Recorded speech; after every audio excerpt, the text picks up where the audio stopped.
BA part second दर्शन शास्त्र विषय के आज हम दूसरे प्रश्न पत्र एथिक्स, जिसे हिंदी में नीति शास्त्र कहा जा रहा है, उसका अध्ययन आरंभ कर रहे हैं। बाबू शोभाराम राजकीय कला महाविद्यालय में बीए पार्ट सेकेंड में दो प्रश्न पत्र हैं। पहला प्रश्न पत्र आपका तर्कशास्त्र है और दूसरा प्रश्न पत्र एथिक्स या नीति शास्त्र है। इस नीति शास्त्र के प्रश्न पत्र में आपके दो यूनिट हैं। पहला यूनिट भारतीय नीति शास्त्र से संबंधित है और दूसरा पाश्चात्य नीति शास्त्र से संबंधित है। नीति शास्त्र का स्वरूप क्या है, इसे हम पाश्चात्य नीति शास्त्र के अनुसार देखने का सर्वप्रथम प्रयास करेंगे, क्योंकि भारतीय नीति शास्त्र में नीति शास्त्र जो है वो एक स्वतंत्र विज्ञान के रूप में या स्वतंत्र ज्ञान की शाखा के रूप में नहीं है। जब आप भारतीय दर्शन का अध्ययन करते हैं तो तत्व मीमांसा, धर्मशास्त्र के साथ ही नीति शास्त्र का अध्ययन वहां पर किया गया है। इसलिए नीति शास्त्र को अकादमिक रूप से यदि हम एक स्वतंत्र ज्ञान की शाखा देखें तो हमें आधुनिक जो शिक्षा है उसके अनुसार पाश्चात्य नीति शास्त्र के अवधारणाओं को ही समझना पड़ता है।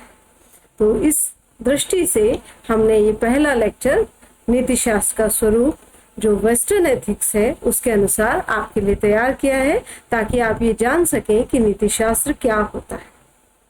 नीति शास्त्र, जिसे आचार शास्त्र भी कहा जाता है। आचार, जैसा कि आप जानते हैं कि हमारी पदावली में ये आचरण से जुड़ा हुआ है, तो जो आचरण का शास्त्र है। और जब हम इसे नीति शास्त्र कहते हैं तो इसका मतलब इसमें नीति या नियमों की बात है। तो हिंदी शब्द नीति शास्त्र और आचार शास्त्र से आपको ये भली भांति ज्ञात हो गया होगा कि नीति शास्त्र ज्ञान की वह शाखा है जिसमें नीति या नियम, जिसके अनुसार हमें समाज जीवन जीना चाहिए, उसकी बात की जा रही है। या इसमें आचरण कैसा किया जाए, मनुष्य के लिए आदर्श क्या है, एक अच्छे सद्गुणी व्यक्ति के लिए किस प्रकार से जो है शुभ आचरण होना चाहिए, इसका अध्ययन नीति शास्त्र में किया जाता है। विद्यार्थियों, नीति शास्त्र को अंग्रेजी में एथिक्स कहा जाता है। और एथिक्स, जैसे कि ये जो शब्द है, ये ग्रीक शब्द एथिका से निकला है। ग्रीक शब्द जो एथिका है उसका अर्थ होता है रीति रिवाज या आदत। इसी प्रकार से इसको हम मॉरल साइंस के रूप में भी जानते हैं। कहा जाता है कि ये नीति का विज्ञान है, यानी जो मॉरलिटी की बात करता है, जो नैतिकता की बात करता है। तो इस रूप में भी यदि हम मॉरल शब्द को देखें तो ये लैटिन शब्द मोरेस से व्युत्पन्न हुआ है या उससे डिराइव हुआ है अथवा मोरेस से निकला है। तो इस मोरेस का अर्थ भी जो है कस्टम ही या रीति रिवाज ही होता है। तो नीति शास्त्र के संबंध में जो एथिक्स, इसका नॉमेनक्लेचर किया गया है, ये एथिक्स से कहा जाता है। तो इस एथिक्स शब्द से अभिप्राय है कि नीति शास्त्र का आवश्यक संबंध रीति रिवाज या आदत से। अब जब हम नीति शास्त्र के ओरिजिन की या उद्भव की बात करते हैं कि ज्ञान की ये शाखा जो है वो किस प्रकार से जो है इसका उद्भव हुआ, सबसे पहले किस तरह से आरंभ हुई, तो मनुष्य ने जब समाज जीवन जीना आरंभ किया तो हम जानते हैं कि मनुष्य जो है उसका व्यक्तित्व इस प्रकार का है कि वो जो है अपनी स्वतंत्र इच्छाएं, आकांक्षाएं रख सकता है। पर जब हम समाज में रहते हैं तो हम बहुत सारे लोग इकट्ठे होकर रहते हैं। हम अपनी हर प्रकार की इच्छा को एक्सरसाइज नहीं कर सकते, यानी हम इस बात पर बहुत हटी नहीं हो सकते कि मेरी इच्छा है मैं करूंगा। हम जब समाज जीवन में रहते हैं तो हमारी परस्पर एक दूसरे से इच्छाएं हैं, आकांक्षाएं हैं, पसंद नापसंद टकराती हैं। तो हम किस प्रकार से आचरण करें या किस प्रकार से अपना व्यवहार करें कि ये समाज जीवन जो है ये न सिर्फ हमारे विकास के लिए, हमारे शुभ होने के लिए अच्छा रहे, बल्कि संपूर्ण समाज का भी कल्याण हो, शुभ हो। तो इस दृष्टि से समाज में जो है नियमों की स्थापना की गई। आप समाजशास्त्र के का अध्ययन करते हैं तो भी आप जो है समाज के विकास और उत्पत्ति को पढ़ते हैं, तो वहां पर भी हम देखते हैं कि जब सामूहिक रूप से मनुष्य ने रहना शुरू किया तो उन्होंने रीति रिवाज या नियम बनाए। तो नीति शास्त्र का आरंभ भी रीति रिवाज या नियम, और वो नियम शनै शनै जो है धीरे धीरे हमारी आदत हो जाते हैं। यानी समाज में हमें कैसा जीना है, फिर इसके लिए बार बार बताने की आवश्यकता नहीं होती, वो आदत के रूप में ढल जाते हैं। तो उसे हम कहते हैं कि ये कस्टमरी हो गया है, ये अब कस्टम है, उसको हमको उस आचार को मानना होता है। तो नीति शास्त्र का जो आरंभ है वो रीति रिवाज या आदतों से हुआ है। परंतु यदि आज के संदर्भ में हम बात करें तो नीति शास्त्र जो है एक बहुत ही उन्नत विज्ञान के रूप में अपना स्थान ले चुका है। यहाँ पर जिसे भी अच्छा बुरा शुभ अशुभ या उचित अनुचित के जो मापदंड है, उन मापदंडों की स्थापना जो है बहुत ही निष्पक्ष तरीके से, व्यवस्थित तरीके से जो है उनकी स्थापना की जाती है। तो इस दृष्टि से नीति शास्त्र को विज्ञान भी कहा जाता है। तो आज के संदर्भ में यदि हम बात कहें, कोई हमसे पूछे नीति शास्त्र उत्पन्न कैसे हुआ, तो नीति शास्त्र का उद्भव जो है रीति रिवाज या आदतों से हुआ है। नीति शास्त्र जो शब्द है एथिक्स अंग्रेजी का, उसमें भी वो ग्रीक शब्द एथिका और लैटिन शब्द जो मॉरल जो शब्द है वो लैटिन शब्द मोरेस से संबंधित है। तो एथिका और मोरेस दोनों जो है रीति रिवाज या आदत से संबंधित है। तो इस रूप में नीति शास्त्र का उद्भव रीति रिवाज या आदत के रूप में स्वीकारा जा सकता है। पर नीति शास्त्र जो है उसको हम यह नहीं कह सकते कि आज के संदर्भ में जो है हम यदि आदर्शों का मापदंड ढूंढे या मनुष्य का आचरण जो है उसके संबंध में आदर्श या स्टैंडर्ड्स या मानक की बात करें तो वो रीति रिवाज या आदत से भिन्न हो गए हैं। आज नीति शास्त्र जो है पूर्ण व्यवस्थित उन्नत विज्ञान है, जिसपे पूरी निष्पक्षता से, क्रमबद्धता से, व्यवस्थित रहते हुए जो है वो इस प्रकार के मापदंडों की स्थापना की जाती है जो मानव आचरण के संबंध में हमारा एक सामान्य मार्गदर्शन करते हैं। तो नीति शास्त्र जो है जब हम उसके स्वरूप की बात करते हैं तो यहाँ पर अभी तक हमने नीति शास्त्र शब्द, एथिक्स शब्द की व्युत्पत्ति कैसे हुई, नीति शास्त्र का उद्भव कैसे हुआ, इसकी बात की। पर नीति शास्त्र के जब हम स्वरूप की चर्चा करते हैं तो पहली बात हमने स्पष्ट की कि नीति शास्त्र एक विज्ञान है। पर क्या ये अन्य प्राकृतिक विज्ञानों की भांति विज्ञान है? तो यहाँ पर हमें समझना होगा कि नीति शास्त्र विज्ञान है, परंतु इसका स्वरूप प्राकृतिक विज्ञान से भिन्न है।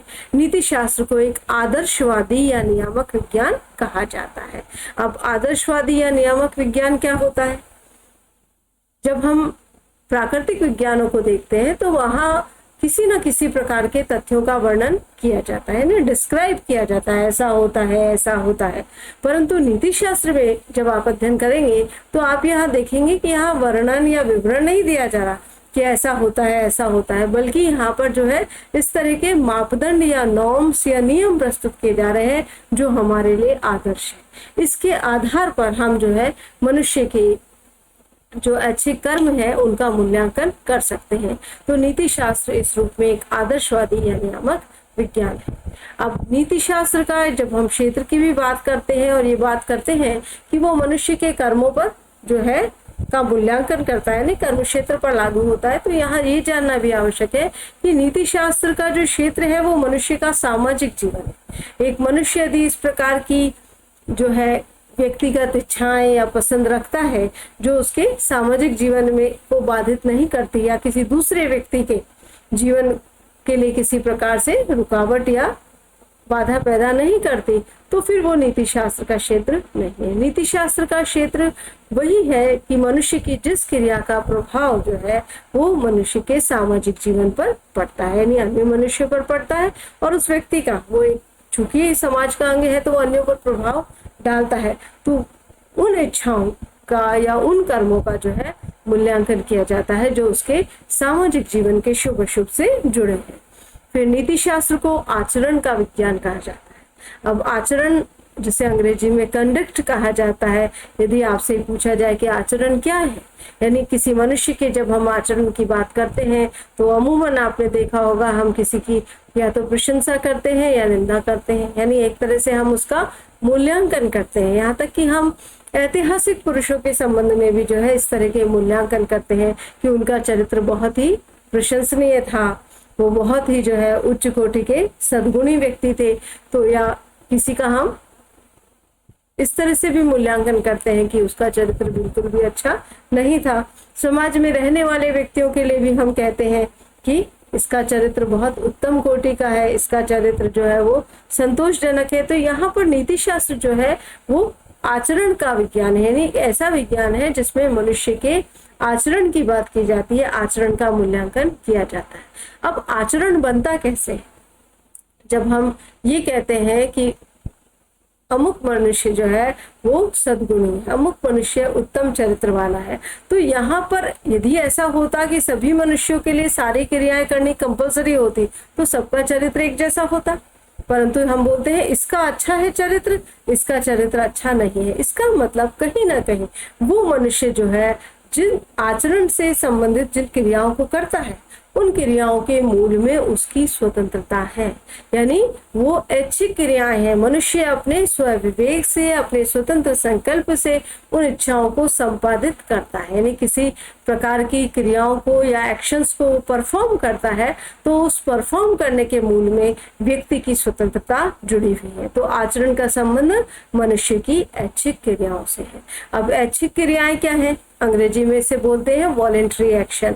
ऐच्छिक क्रियाएं वे हैं जिसे मनुष्य अपनी स्वतंत्र संकल्प से संपादित करता है, यानी हम ये कहें कि मनुष्य उसको करने या न करने के लिए स्वतंत्र होता है, उस पर किसी प्रकार का दबाव या भय नहीं होता। यदि कोई मनुष्य किसी क्रिया को इस कारण से करता है कि उस पर दबाव है या वो किसी चीज से अपने जीवन की सुरक्षा के प्रति जो है बहुत ही भय उसके अंदर आ गया है, तो उस दबाव से वो करता है, तो फिर उसे ऐच्छिक क्रिया नहीं कही जाएगी। ऐच्छिक क्रिया एक वह क्रिया है जिसे मनुष्य अपने स्वतंत्र संकल्प से संपादित करता है, यानी उसके पास चॉइस होती है, उसके पास विकल्प होते हैं, वो चाहे तो उस क्रिया को करे और चाहे तो नहीं करे। इसीलिए नीति शास्त्र में जब मनुष्य के ऐच्छिक क्रियाओं का मूल्यांकन किया जाता है तो यह भी एक बात आपको स्पष्ट होनी चाहिए कि वो उसके जो परिणाम होते हैं क्रिया के, उसके प्रति उत्तरदायी होता है। हम किसी का मूल्यांकन इसी आधार पर करते हैं, हम उसे अच्छा कहते हैं या बुरा कहते हैं, समाज में किसका चरित्र जो है वो प्रशंसनीय है, शुभ है, इसका मतलब वो जिस प्रकार की क्रियाएं कर रहे हैं उसके जो परिणाम है वो समाज के लिए अच्छे हैं, शुभ है, कल्याणकारी है। तो इस तरह से जो आप कर्म करते हैं, नीति शास्त्र में मनुष्य के कर्मों का मूल्यांकन होता है अच्छे कर्मों का, तो इसका सीधा सीधा अर्थ है कि हमने अपने स्वतंत्र विवेक से उन क्रियाओं को चुना है। अब उन क्रियाओं के जो कॉन्सिक्वेंसेस होंगे, जो परिणाम होंगे, उसके लिए हम ही पूरी तरह से उत्तरदायी होंगे।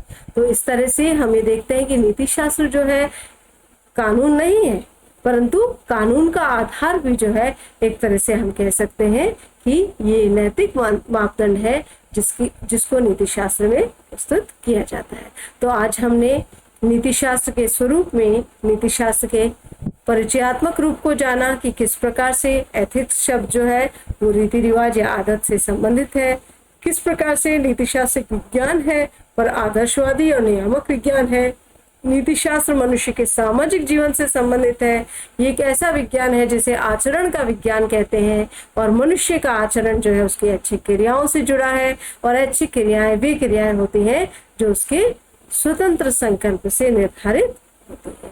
तो आप सभी के लिए ये जो पॉइंट्स हैं ये इम्पोर्टेंट है, क्योंकि इसके आधार पर ही आपकी परीक्षा में छोटे छोटे प्रश्न आते हैं। जैसे आपसे पूछा जा सकता है नॉर्मेटिव विज्ञान या नियामक विज्ञान, या दूसरे शब्दों में हम कहते हैं आदर्श मूलक विज्ञान, वो किसे कहते हैं? तो ऐसा विज्ञान जिसमें मापदंडों के अनुसार मूल्यांकन किया जाता है उसे नॉर्मेटिव साइंस कहते हैं या नियामक विज्ञान कहते हैं। और आपको उदाहरण रूप में भी रखना है कि नीति शास्त्र इस तरह का विज्ञान है। आचरण किसे कहते हैं, इसकी परिभाषा भी आपसे पूछी जा सकती है। तो मनुष्य जो है अपनी ऐच्छिक क्रियाओं को नियमित रूप से जिस प्रकार से संपादित करता है उसे मनुष्य का आचरण कहा जाता है। अब आता है ऐच्छिक क्रिया किसे कहते हैं, वॉलेंट्री एक्शन क्या है? तो मनुष्य की वे क्रियाएं जिसे वह अपने स्वतंत्र संकल्प से करता है वे ऐच्छिक क्रियाएं हैं, यानी उसे करने या नहीं करने के लिए वह स्वतंत्र होता है और उनको करने के लिए वो जिम्मेदार भी होता है। उसके परिणाम एक तरह से हम कहें कि मनुष्य के नियंत्रण में होते हैं। वो चाहे तो उसे उस विकल्प को जो है वो अपना भी सकता है और ठुकरा भी सकता है, वह स्वतंत्र होता है, इसलिए उसे ऐच्छिक क्रियाएं कहते हैं। यह अनैच्छिक क्रिया से कैसे भिन्न है, ये भी प्रश्न पूछा जा सकता है। इनवॉलेंट्री एक्शन जो है या अनैच्छिक क्रियाएं जो है वो क्या होती है, ये भी प्रश्न पूछा जा सकता है। तो ऐसी क्रियाएं जिसको करने के लिए मनुष्य जो है वो स्वतंत्र नहीं होता, जैसे हमारी जो सांस है वो चल रही है, अब हम अपने श्वास को या हृदय की धड़कन को, ये हमारे कंट्रोल में नहीं है, हम इन्हें करने या नहीं करने के लिए स्वतंत्र नहीं है। परंतु यदि हमें ये अवसर दिया जाए कि किसी का कोई सामान रखा है, हम उससे बिना पूछे लेते हैं या पूछ कर लेते हैं, तो ये हमारे लिए जो है वो एक स्वतंत्र प्रैक्टिस का या इस तरह से चुनाव की स्वतंत्रता हमारे पास है। तो ऐच्छिक क्रियाएं वे क्रियाएं होती हैं जिसमें हमारे पास चुनाव की स्वतंत्रता होती है, हम उस कर्म को करें अथवा नहीं करें। जबकि अनैच्छिक क्रियाएं वे क्रियाएं होती हैं जिसे करने या नहीं करने के लिए हम स्वतंत्र नहीं होते हैं।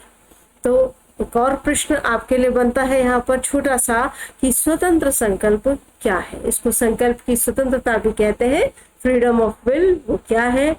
नीति शास्त्र में फ्रीडम ऑफ विल को एक आवश्यक पूर्व मान्यता के रूप में स्वीकार किया जाता है, क्योंकि जब हम मनुष्य की ऐच्छिक क्रियाओं का मूल्यांकन करते हैं तो उसमें मूल्यांकन करने से पहले यह होना आवश्यक है कि मनुष्य उस कार्य को करने के लिए स्वतंत्र था या नहीं। तो संकल्प की स्वतंत्रता या स्वतंत्र संकल्प जो है उसका अर्थ है कि मनुष्य किसी कर्म को करने से पहले ये विचार करने के लिए स्वतंत्र है कि वो उस कर्म को करे अथवा नहीं करे। तो आज के लिए ये छोटे छोटे प्रश्न हैं जो परीक्षा की दृष्टि से बहुत इंपॉर्टेंट है। अगले जो लेक्चर है उसमें हम नीति शास्त्र के स्वरूप की चर्चा करते हुए आपके समक्ष स्पष्ट करेंगे कि नीति शास्त्र को विज्ञान किस प्रकार से कहा जा सकता है और कहाँ तक इसे विज्ञान कहना उचित है। Thank you.